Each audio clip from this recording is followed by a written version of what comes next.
Do you know the original story of your childhood cartoons? Today, I want to take you back to the sweet memories of your childhood. We all grew up with cartoons that felt like a world full of adventures and imagination. But have you ever wondered if there are darker and more complex truths hidden behind those colorful images and innocent stories? If you dare, stay with us until the end of the video.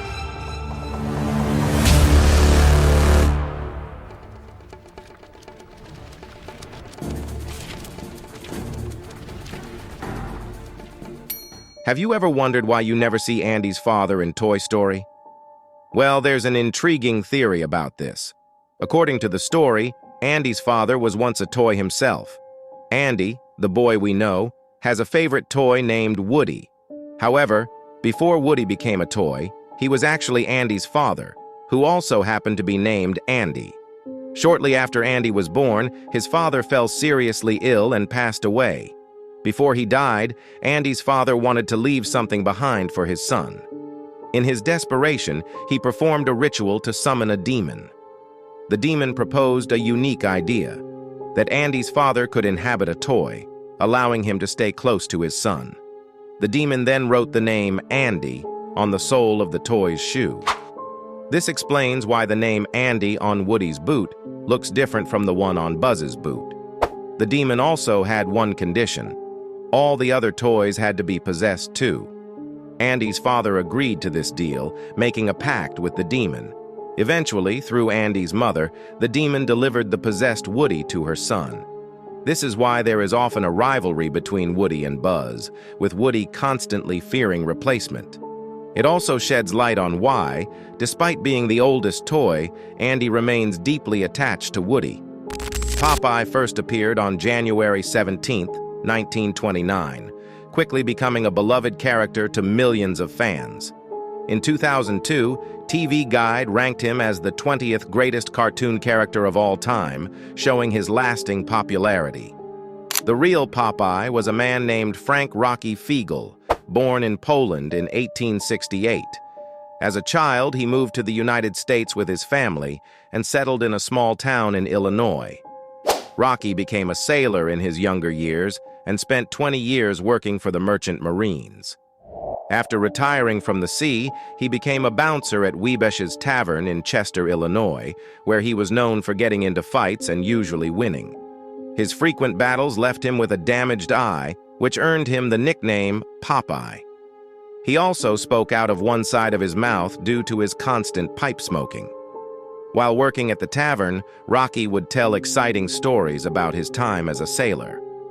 The creator of Popeye, Elsie Chrysler Seeger, grew up in Chester and met Rocky at the tavern when he was young.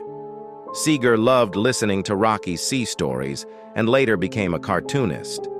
When he created the comic strip Thimble Theater, Seeger asked Rocky if he could base the character Popeye the Sailor Man on him, and Rocky happily agreed. Seeger also mentioned that some other characters, like Olive Oyl, were loosely inspired by real people. Olive Oyl, for example, was based on a woman named Dora Pascal, who owned a grocery store in Chester and looked and dressed like the character. Over the years, Seeger kept in touch with Rocky and gave him a share of the money made from Popeye. Rocky passed away on March 24, 1947, but is remembered for his amazing stories and as the inspiration for one of the world's most famous cartoon characters. Do you know the real story of Casper the Ghost? The real story behind Casper the Ghost is quite poignant. It begins in the 19th century with a young boy named Casper. Tragically, Casper's mother died during childbirth, leaving his father to raise him alone. Despite the difficulties, Casper's father showered him with love and did everything possible to make him happy.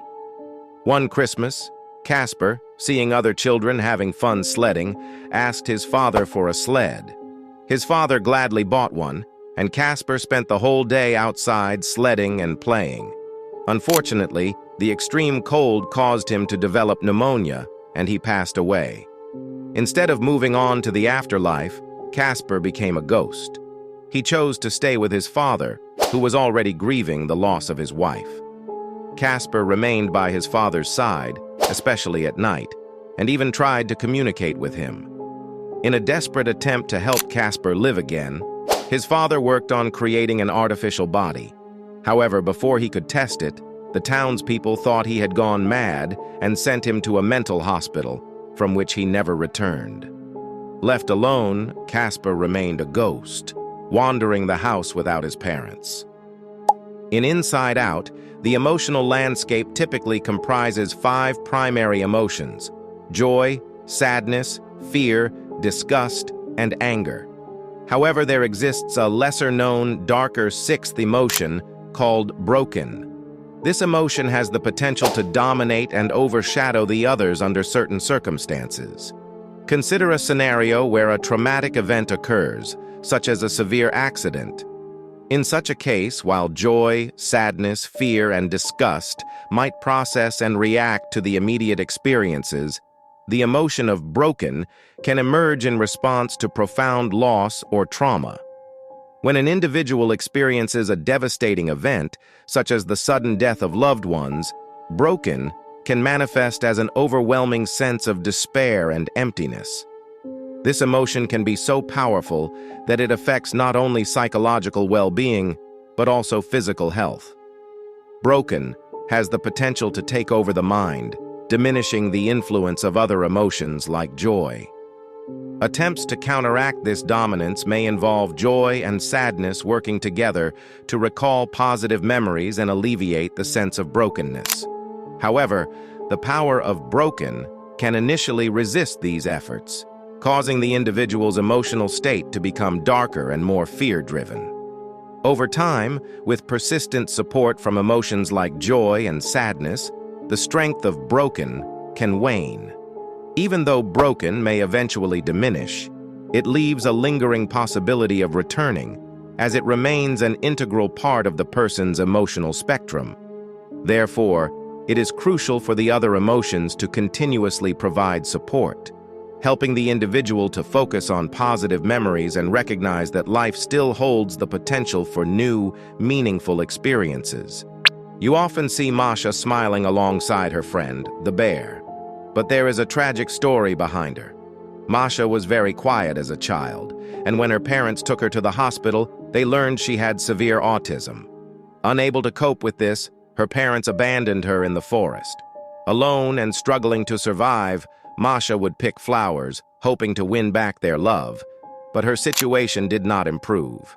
One day, a violent storm hit while she was foraging in the forest, forcing her to spend the night outside.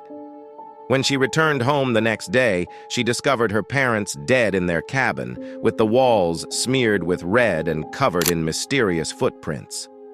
Following these footprints, Masha found the cause of the tragedy, a massive bear with sharp fangs and claws. The bear attacked her, meeting the same tragic end as her parents.